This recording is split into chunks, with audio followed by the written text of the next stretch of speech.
Go ahead. We're breaking it down. The good. The bad. The goats.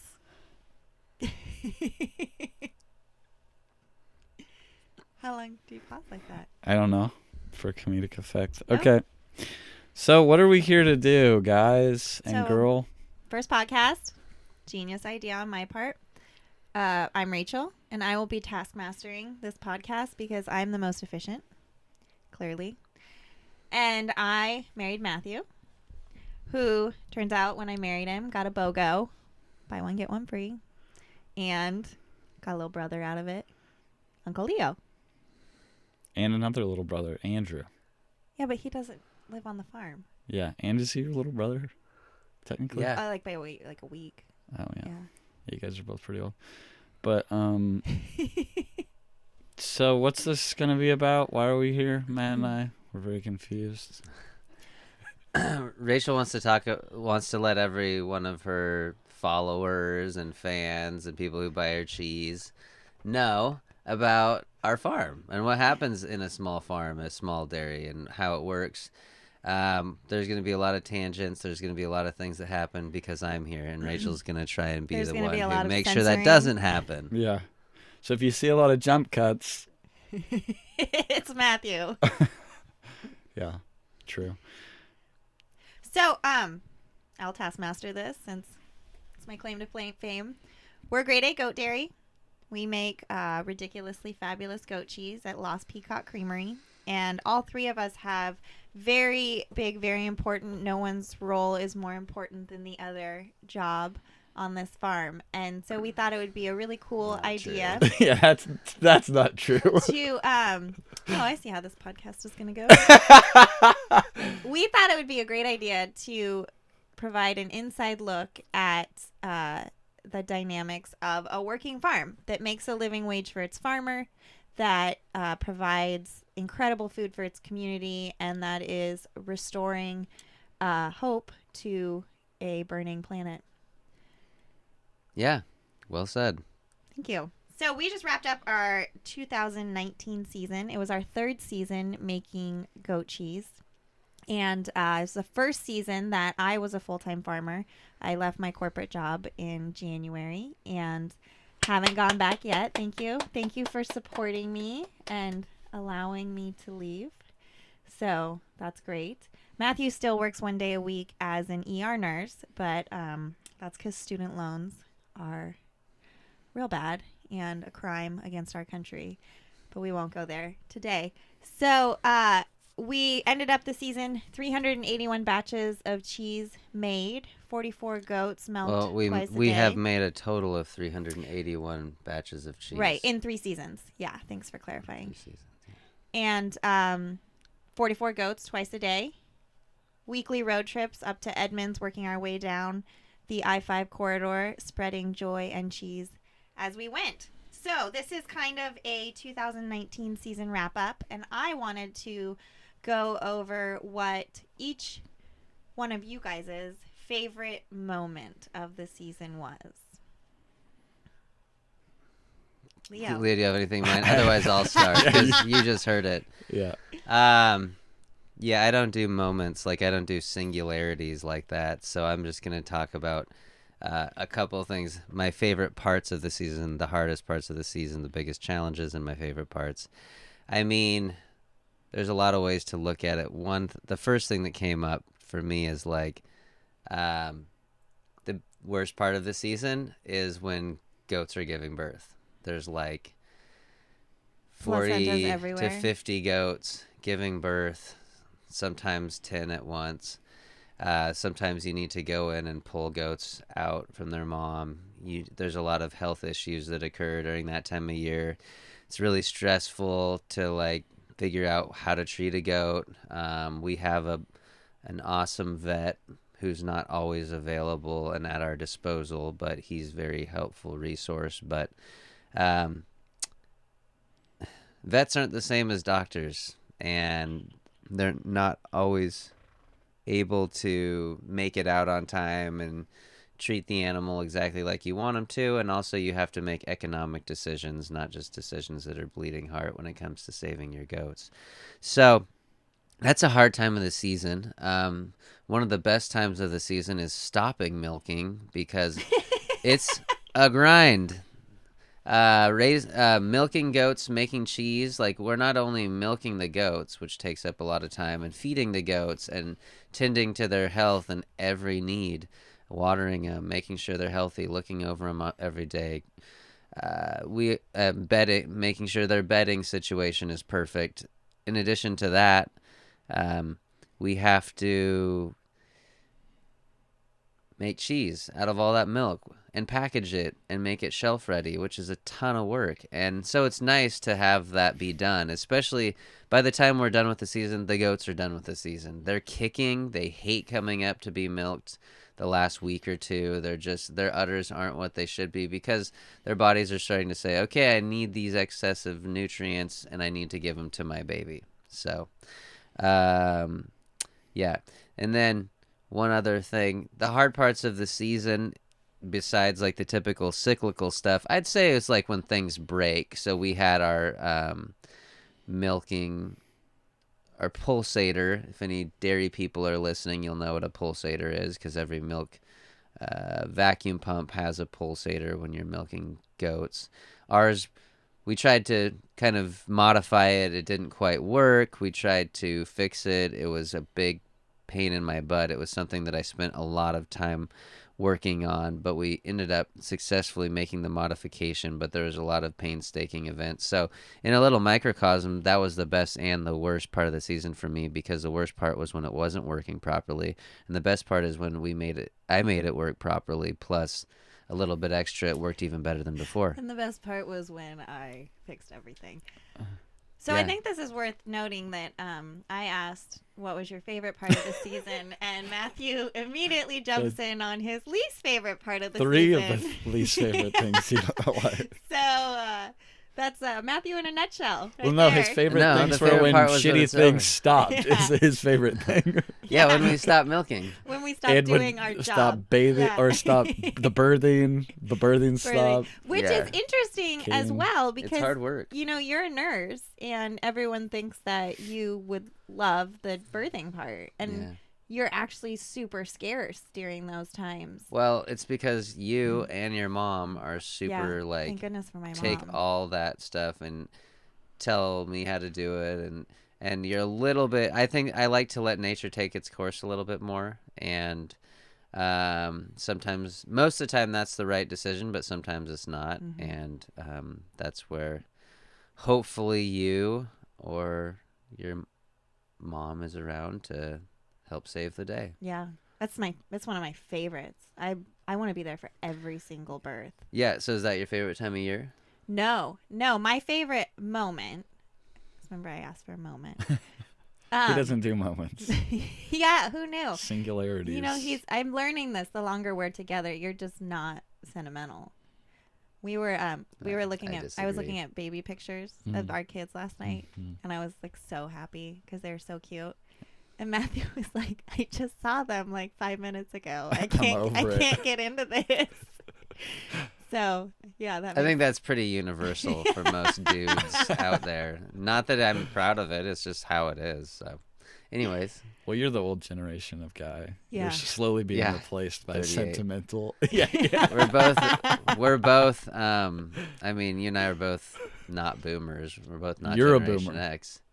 No, Yeah. I'm not a boomer. You act Boomers like were one, born but in you the act 50s. like one. You have the spirit of one. Spirit. Okay. Anyway, what's your favorite moment? my favorite moment.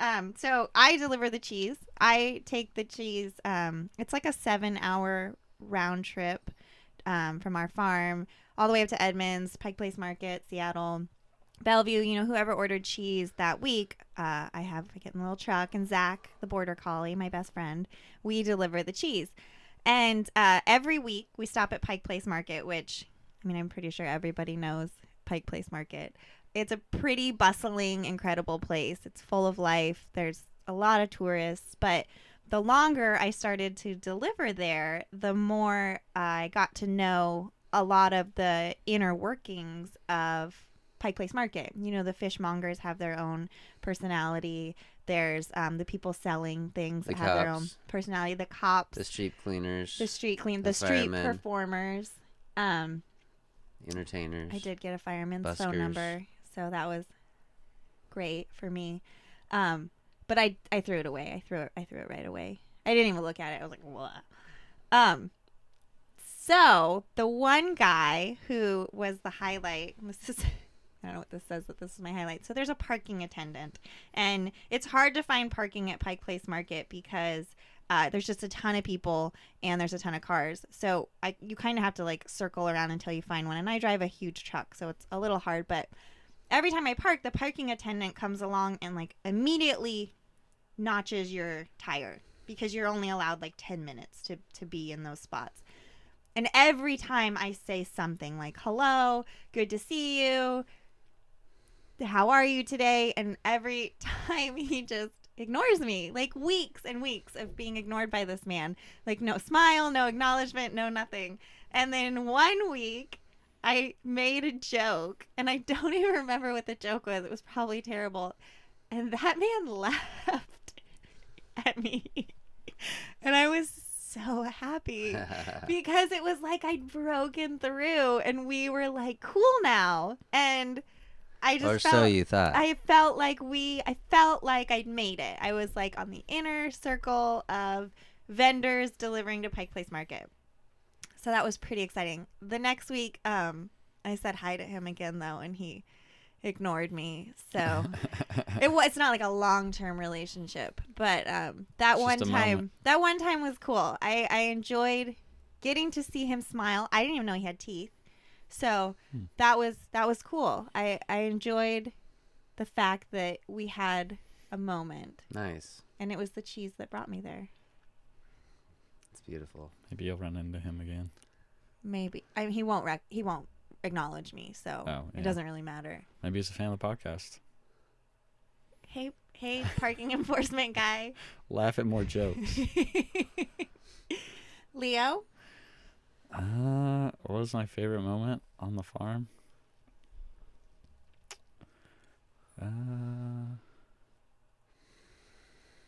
I mean, I liked when when Ben came back to the farm to carve the pumpkins.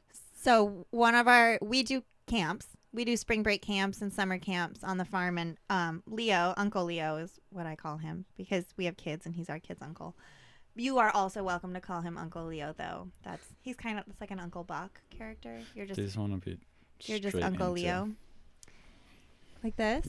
You're allowed to try. Oh, thanks. Sorry. So we do camps, and Uncle Leo is always our number one camp counselor. Sometimes. So Sometimes I'm not. maybe your least favorite moment will also be tie-dyeing definitely. shirt. Yeah, holy shit. But the kids love Leo. He has a true connection with the youths that come to the camp. And one of them was Ben. And then we had another event at the farm, and we didn't know Ben was coming. So that's the background for you, Leo. Oh, do I have to say it? Okay, so Ben's a cool kid. He's kind of a little bit shy. And he came to the farm for the camp, and he needed a little bit extra attention through no fault of his own. And he's a really sweet kid, very quiet. And, he just kind of would follow me around and hang out, and we'd kind of bond and hang out. And afterwards, he happened to show up on the farm for a pumpkin carving thing for Halloween. And I had left. I was like, I'm going to go do my own thing. And I was chilling in my room. And then Rachael comes over and knocks on the door saying that Ben's there. And I come out and to say hi to him. And he's super shy, won't say anything to me at all. And walks away. And his mom is super sweet and says that, he must really like you because he really ignores people he doesn't like. And so, but yeah. So I hung out with him for a little bit before he left, and his mom wrote me a really sweet letter. I think she wrote you a sweet letter. Yeah. And she's really grateful, and it's cool to be able to give kids that type of experience. Because when I was growing up, I don't think I ever had any experience like coming to a farm and learning anything like this. I mean, I don't know honestly how much we teach, but at least you get to hang out here. You know what I mean? You learn a lot just by absorbing. Yeah, by me yelling at you and telling you what to do. What not to do. Mostly. Mostly what not to do. They do get some free range for sure. But yeah, I like that moment, and I liked a lot of the moments hanging out with the kids. Actually, well, that's not a farm moment, but I like the Ollie trot. That was really fun. To run the He Ollie liked trot. running. Yeah. Running Well, it's 4 fun to miles with race. the family. Yeah. Because the marathon doesn't feel like a race. It feels like you against yourself, whereas the 4 mile is like, oh, this is like, I'm It's feeling on. more competitive. Yeah. Yeah. Anyway. Well, I mean, I think that all ties into a common theme, though, is community. Yeah. The reason that the Oli Trot was fun, which is a race that you do on Thanksgiving morning. It's a 4-miler in downtown Olympia, and all the proceeds benefit the food bank, which is really cool. Part of your entry fee is actually donating canned goods. But I actually found myself getting super emotional at that race, just cheering for people because it was a lot of families, and it was a lot of older families. It was a lot of like kids my age with their parents, and they were all running and cheering for each other. And Yeah, Mom ran. yeah, Grandma Bev. She killed it. Yeah, she ran, and the kids did the little half-miler. But I mean, I think it all ties back to what brings us together, and that's why this farm was especially amazing this season, because we kind of got our nonsense together when it came to producing cheese and selling it. So we figured out that part, and we got to spread more joy as far as farming goes for kids, and it was less stressful because we got to enjoy the kids more. Yeah, I mean, that's why I can be such a great uncle, because it's never stressful for me to hang out with the kids, because whenever they're annoying, I leave. That's actually not true. Yeah, Uncle but Leo I can. Uncle Leo is a good disciplinarian. But I can leave if I want to. So what's going on? Well, we did our favorite now. And you did your least favorite I mean, you as well. started I already with did your... my least I think you did favorite, everything. So go ahead and tell your least favorite. Yeah. Well, my least favorite part of the season, of course, involves the pigs, because they're rotten. We were just talking about this a couple days ago, that, you know, you start out and you really enjoy your pigs, and you're like, how am I ever going to harvest this animal for food? And then by the time they're at like harvest weight, they have done so much damage and destruction on your farm. You are ready. I mean, even our nanny is a vegan, and She's vegan. yeah, when it came time to harvest the pigs, she volunteered to do it herself. Harvest? Yeah, because Kill they them? had because they had joking. she was joking. Oh. But she was like, I'll do it, because she was so She fed wanted up to. with their shenanigans. Well, that's when they lived under her house. Yeah, that was a hard... Yeah, there's a lot of abuse going on. But around she that was farm. ready. Different when they lived under her house, and we had a pet pig that was supposedly potty trained. They He were was going to have not. live in our house, which is ridiculous. But anyways, not potty trained, and the other pigs would just pick on him constantly, and he deserved it. But it was loud. Yeah. That's all It I'm was. saying. Every night for Hamilton was like his first night in prison, when the number one gang comes to find The you. top dog. Yeah, and Yeah. establish their dominance. And All right. It's PG. Hamilton. PG. Let's keep this that PG. is PG. That's a thing that happens. I mean, okay. Anyway, the pigs got out. We got a call from our neighbor that the pigs were roaming on the trail behind our house, which is stressful for a lot of reasons. An animal's out. Let's People not- You get have to it. put the People animal get back. it, why it's so stressful. Well, it was especially stressful because of all our neighbors. Yeah. That's the side of the fence that we probably have the most strained relationships with. And so I was very stressed. I got Zach, the border collie, and we went running. It was hot. It was like middle of summer, and the pigs were far away. Yeah. We herded them back, except for the boar, who suddenly decided to become like a wild boar on the hunt of his life. So Zach and I are like running through the woods, leaping over logs, and the boar just like pops out of the bushes and is like barking at us. And I'd never been like chased by a pig before in that sense. I screamed bloody murder. I thought we were going down. Zach was a cattle dog. He didn't come from pigs before he came to us. And so he's like, hell no. I don't want to be a part of this. And so I had to like hunt for this like giant stick to like keep poking him and like simultaneously running, simultaneously worried that someone is going to come along the trail and get mauled. Get mad. More get mad. But that was definitely not a moment I ever feel the need to repeat. And ranks on my top like 5 most stressful farm moments. I feel like there's an animal that died that was worse than that for you this year. I mean, we've had several animal deaths. What was it? Saratoga Satin died after giving birth. She is not dead. She's living at our friend's house. Okay, the other one. Sparky, our best milker, died. Sparky was hard. Yeah. Giving birth like 2 days later, she died. And then we had some other... We had to sell some... And we retire girls. They retire and go live their great lives as homestead milkers. And we had to get rid of some really nice goats. But I guess that wasn't that hard for you. You're getting hard as a farmer. You're becoming more calloused. Maybe it's just being married to you, since you don't like moments. I love moments.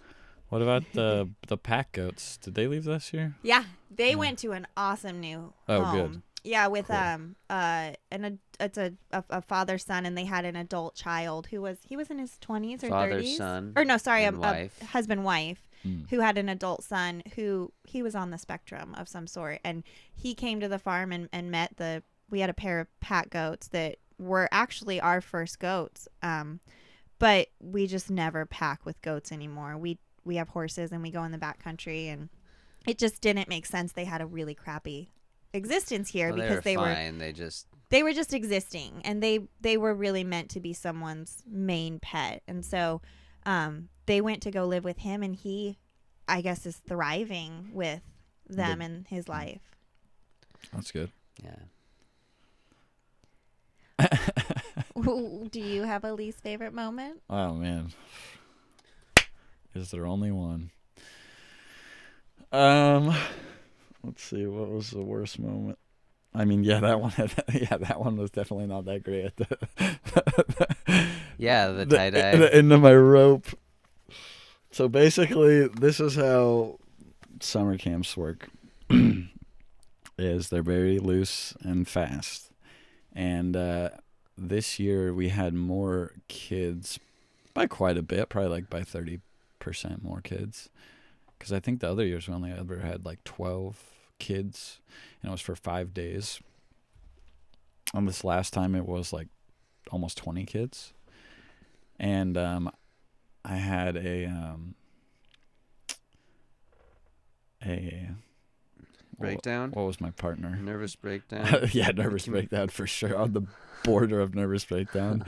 Basically, we tie-dye shirts at the end of the season, and Leo didn't usually do it. He doesn't and I don't, do it. He doesn't know how to do it. Matt already has my back. I'm not trying to defend myself, but basically, I don't know how to do tie-dye shirts. Now, are they easy to do? Yes. Okay, they're not that difficult. However, I was at the end of dealing with kids, telling 20 kids to not do stuff for 5 days, 8 hours a day.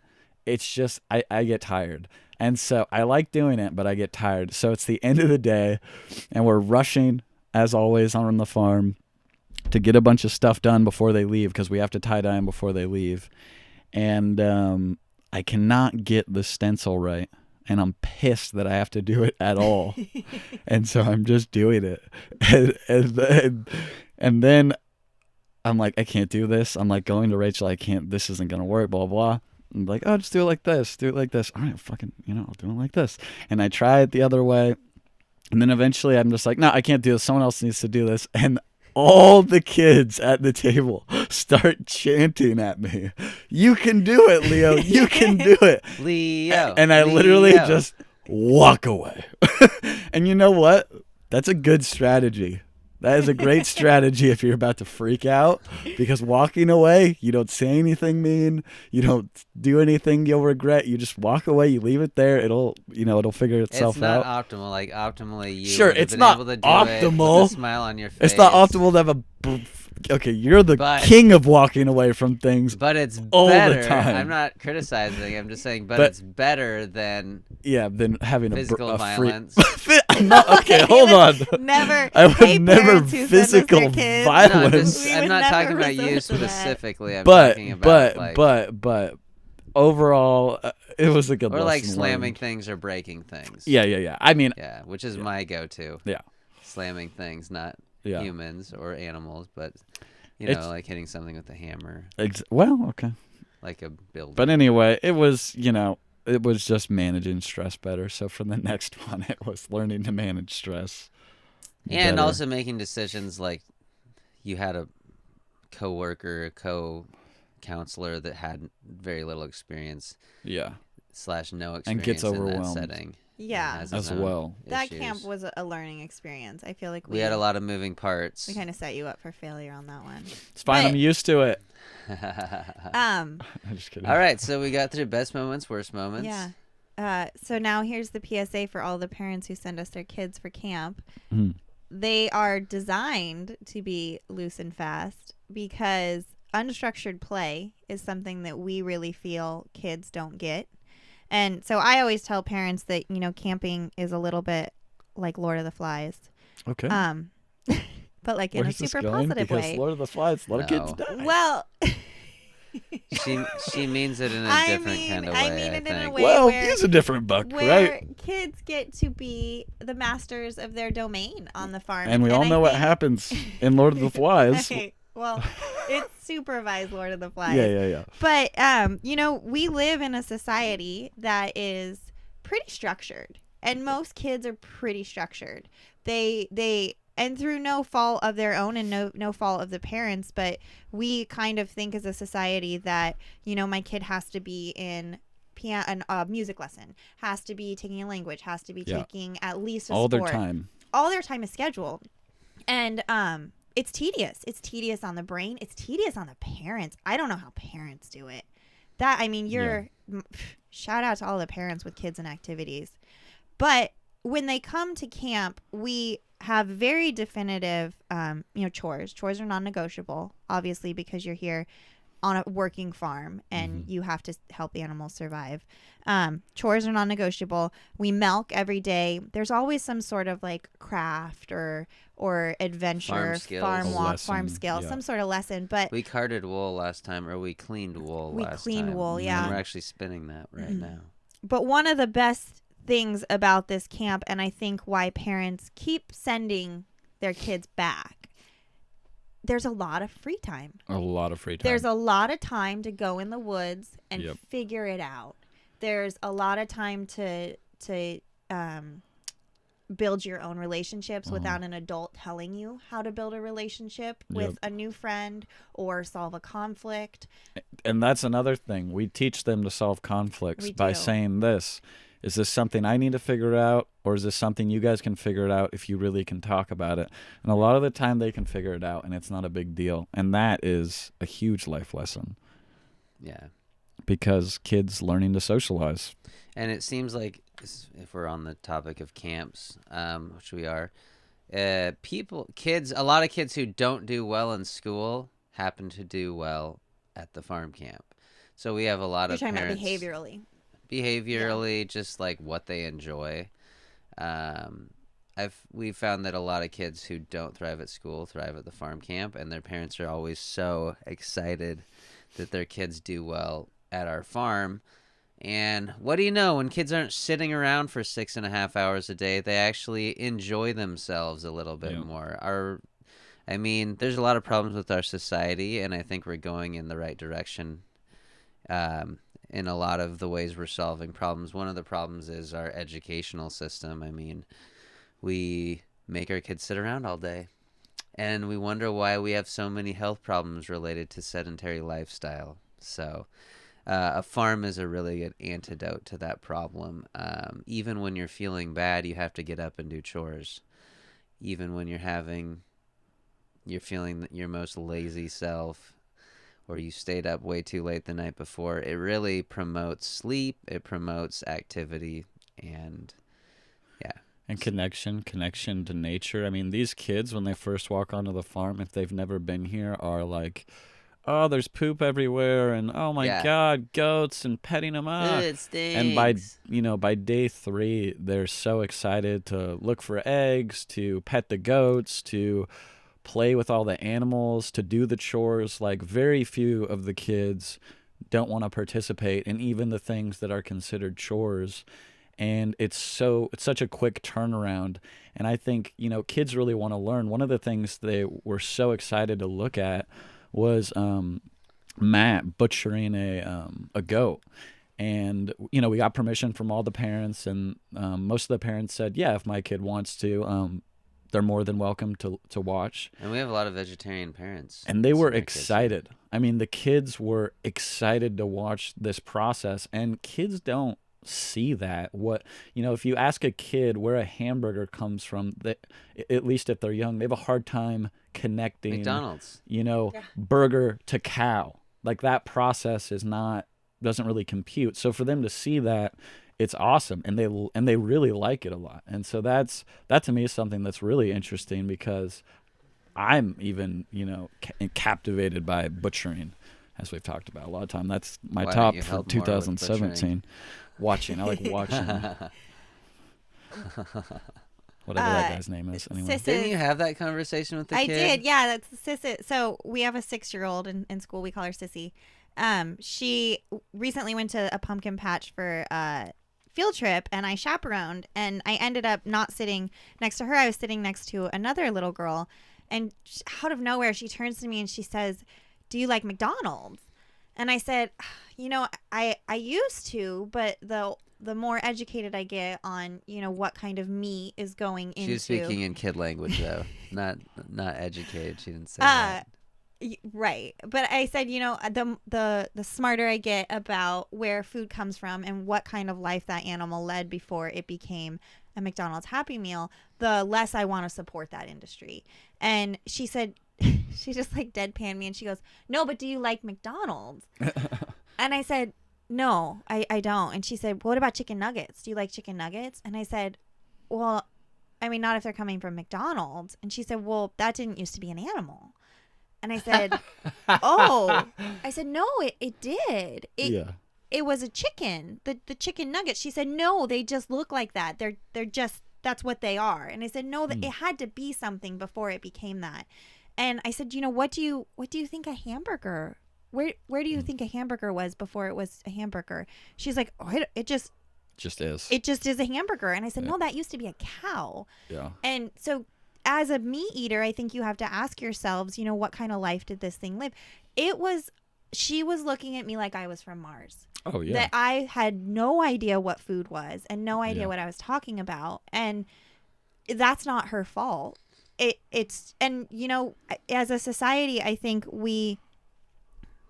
there was an air of convenience that came about in the 70s, where it suddenly became, maybe it was the 60s, it became a point of pride that I have this meal, I can throw it in the microwave, and then poof, it's done. Yeah. And we started to kind of demonize making food from whole ingredients as, something that like poor people had to do. Farmers had to do. Yeah. People that had to work really hard. Maybe uneducated people. Yeah. And we somehow made it almost like stigmatized it, right? Yeah. But I think we are in the middle of a renaissance, and I think that's one of the reasons why it's so cool to be a farmer right now, because we have the support of really smart, really educated, really engaged people that want to see this succeed. For example, the parents of our campers. Mm-hmm. We did that goat. That was like 2 years ago. Uh-huh. 3. That was a while ago. Last but year we did. last 12 year we did chickens. chickens, and Yep. we did the same Or thing. We this got year, approval actually. from the parents and said, we have these meat chickens that we've been raising out, and we'd like to butcher them. Are you okay with your child seeing this? And all the parents said absolutely, even the ones that were vegetarians. They said yeah, and if Timmy or whoever is uncomfortable, they cannot watch. Of course, and yeah. we had another activity going on, so they weren't required to be there for the chickens, and we didn't make a big deal out of it. We Yeah. just started butchering the chickens, and then slowly, one by one, the kids started to flock, no pun intended, over to where we were butchering, and they were all in. Yeah. Well, some of the kids, there was like one or two that were like, Yeah, not they for don't me. want to see it. Yeah. Because The ones that stayed, they were doing everything. We didn't. loved it. We didn't let them. the kids loved it. A lot of the kids just enjoyed it immensely. We didn't let anybody actually do a kill. We did the Yeah. kills, but as far as we skin our chickens, we don't pluck them. Not knives. They couldn't So use the knives either. we let them, pull skin off. We let them pull the guts out. pull the guts out. Eviscerate. We let them hose them out. We let them be Put as 'em in engaged bags. as they wanted to be while still being safe. And not the ones that decided to stay, which was a lot. They had zero squeamishness about them. Yeah. And I think it's a good reminder that, we as humans are not born feeling squeamish about things like death and birth and Yeah. and where our food comes from and how we're going to grow it. It's something that we teach ourselves It's through taught, yeah. what we're given as Or what we're information not given. or what we're not given. But I mean, that was one of my proudest days of being a farmer, is seeing all these kids feel energized and excited by the fact that they were part of the cycle of food creation. Yeah, I mean, that's one big positive to being. I mean, we've been talking about the farm, and we've been talking about the camps, which is connecting farming, food systems to kids. Well, I have the thought a lot with our farm. I'm constantly mulling over, like, are we doing the best thing for our planet? Are we doing the best thing for our community? Are we doing and one of those things is I don't want to make money off selling 1 million t-shirts, or which we might still sell t-shirts, but I don't want to make money off selling a bunch of like pointless merchandise where you take stuff from the planet and make it into what eventually is just going to be trash anyways. I really love the idea of making food that's massively healthy for our planet and for our community. But then another part of that farming thing, because we're so close to urban settings, which a lot of farms aren't, is we can teach city kids about where their food comes from. And actually, not just city kids, but grown-ups. It's amazing how uneducated people in public are about goat dairies, cow dairies. Have a lot of similarities about food system, like where our food comes from, the problems with it, the good things about it. And because we live close to a city, we have the opportunity to educate, and that's pretty powerful. So, You said something interesting that I love the first time you said it, and every time you say it, I feel inspired by it. But it's along the lines of, for every product, for everything that we consume, there's an exchange that is taken from the earth and the resources and whatnot. And so, I mean, I think that's one of your biggest things as a consumer, is to keep that in check, because every single product that exists out there took something from the environment to create it. Absolutely. Which is why I think regenerative farming is such a cool thing that really speaks to our soul. Right. Yeah. 100%. And Leo, what do you think about that? Yeah, man. I'm all in. Leo kind of glazed over for a second there. We kind of just like acquired his labor, and Yeah, he's not necessarily here for no. the exact same reasons, but he does feed the animals. I do the every audio. day. Well, no, okay, but on that same lines, obviously Matthew and I started Lost Peacock Creamery, and the reason we have a goat dairy is because of us. But Leo came to live with us, and you didn't grow up on farm fresh food. Yeah, I used to live in this place. This is where they keep me. You were not raised on food that came from a farm. Well, right? all food came from farms, Well, but well, it depends. Yes, from a technically farm like I this, was. right? Maybe, I don't know. I'd And have to ask Mom. sometimes Yeah. she gets stuff from the farmer's market. Yeah, there you go. sometimes. I had a farmer's market in my life. The point is that you recently had the epiphany. Did I? Yeah, when you. Are you talking about Apparently, food? Are you I'm talking like, about yeah, food? I'm Like how like- much food matters? Yeah, Oh, when you shit. went To your mood Astoria, and- right? When I went to where? Where was Astoria? the bachelor party? In Astoria or Aurora, Oregon? Yeah, it was Astoria. He's And you had on the Oregon epiphany. coast. You had a, Excuse me while I run this entire podcast by myself. You had the epiphany how important food is to feeling good and your mood and because you just had a bunch of 'Cause snacky, you were- Oh, yeah. crappy foods. I mean, that I was you're just, also like, a little bit manic, but like, eating, and I you're think, also drinking beer and stuff. actually, I didn't drink Oh, at all the whole time. Hmm. Actually, there's quite a few people. There's some good straight edge people from Oh, nice. James's bachelor party. Nice. Yeah, I don't know. I've always held that opinion to some degree, though, where like good food is good. I think it's more maybe just it's being internalized because it was experiencing it firsthand. But I always feel better when I eat, especially vegetables. Well, because on the farm there's a lot of meat, which is fine. It's great, On our farm. and I there's don't. a lot of cheese. And there's a lot of cheese. And yeah, no, I agree. I mean, I'm not like that's not my It's not your main passion. mission statement. Yeah. Yeah. But I'm all about it. I mean, I like it, and I think you can tell when you eat bad food if that it's going to make you feel a certain way, and that's just the way it is. I mean, just anything is like that, eat a bunch of candy or eat a bunch of like just eat fast food, like it, what's that documentary, The Super Size Me, that blew up. That dude was so unhealthy by the end of a month just eating McDonald's. It's like if you eat vegetables, Matthew has the world's tiniest bladder. I mean, he actually did good so How far. far did he make it? 43 minutes. Oh, that's pretty good. Yeah, so we can start wrapping it up. Yeah. Um, So the Matthew's bladder size is gonna determine the dictate how episode. long That would each be episode funny. is. As long as he can hold out, they'll never go past an hour. Never. Then. We will never talk over an hour. Yeah, this will train him to get. better So at things that are happening on the farm right now. We just entered our off season. Yep. We have a little baby pig living in our house. We thought it'd be welcome back. We were talking about your bladder size. Yeah.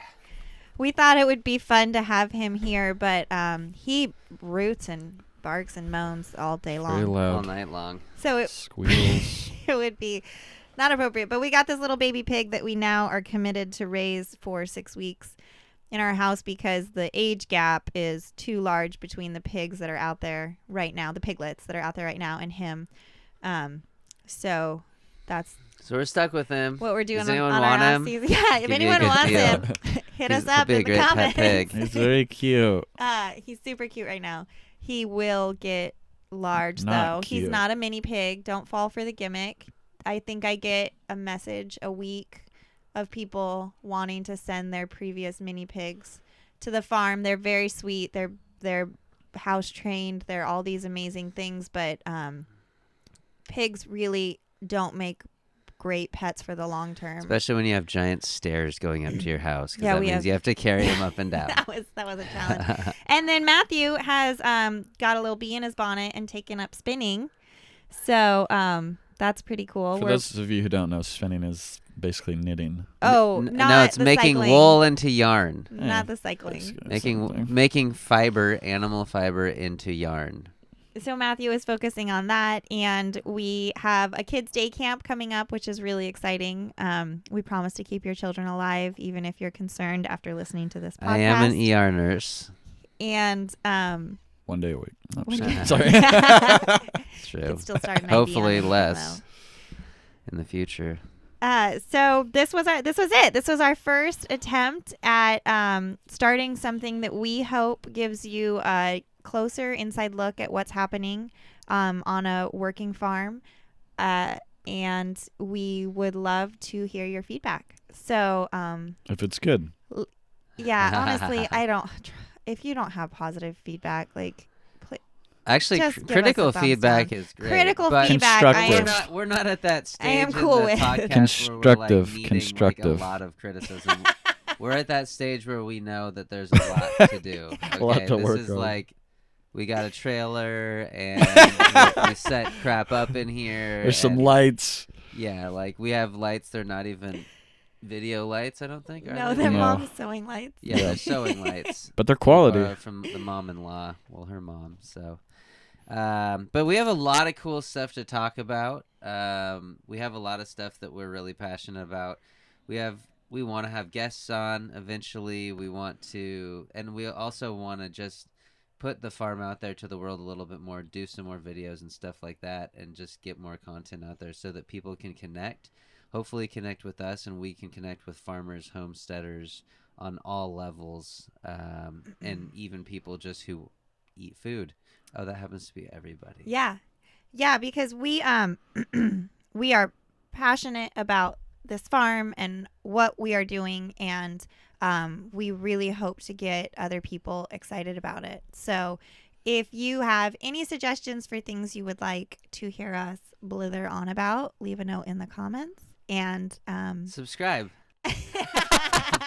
Isn't that what you're supposed to say? No, you say Subscribe. comment, rate, subscribe. Don't you love it on YouTube videos where they're like, Thumbs up. just do it right here. Subscribe. Hit the subscribe button. But then they're too lazy to put in the subscribe button. It's just a blank space. And you're like, oh, cool. You're lazy. That makes me feel better about myself. Good. All right. Well, this has been Farming with Peacocks with all of us.